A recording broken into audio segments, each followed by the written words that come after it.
Shalom and welcome to 2 Minutes of Torah. This year is entitled Redemption at Its Own Pace, Part 2. In the first shiur, we learned that Moshe, according to the Gemara Sanhedrin, Rashi quotes at the end of Parshat Shemot, Moshe was punished. He was not allowed to go into Israel because of the fact that he complained against God and said they're having more pain in their slavery ever since I intervened. So Rashi says, that's it. You are Mahir, you had thoughts about me, Hashem says, and therefore you cannot see the next redemption. Rav Schwab said that Moshe was on the fast track for redemption. And that is not the way redemption in Israel is going to occur with the conquest of the 7 nations. And therefore he cannot see it. Now, we all know that Moshe is punished because of hitting the rock. So the Siftei Chachamim at the end of Parshat Shemot analyzes that point.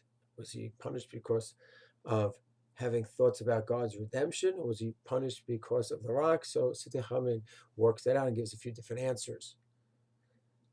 Regarding the fast track of redemption, I think this is a crucial point for our generation. For those of us that see the history, the recent history as in redemption for the last few hundred years, and then we catapulted forward in 48 and then 67, it is crucial to have this proper approach to redemption. So in the 200 years ago, people trickled in, the students of the Baal Shem Tov, the Gra, the Chassam Sofer trickled in, then the secular Zionists, then Chovei Tzion, agricultural Zionists, Herzl, and somehow everything came together in 48. And while in the beginning it was a very slow path to redemption, 48 seemed to be a leap forward. But with the leap forward, we lost Yerushalayim, the old city. We lost Gush Katif-is. So redemption moved forward, but it also seemed to move back. 67, out of control. A quantum leap forward. It seemed like redemption was here. We tripled our size. We have control of the holy places. That's it. Next is simply going to be the Mikdash. Fall from Shemayim, according to those who believe that way. We'll build it, whatever it is. And 667, one might say, wow, the redemption process doesn't exist. It was a big mistake. Not true. The fact that we had the Yom Kippur 173, and in 82 we gave up the Sinai desert, and over the years we gave up Hebron. We more or less have lost control of Har Habayit to a great degree. They play soccer up there, the toilets wherever they want.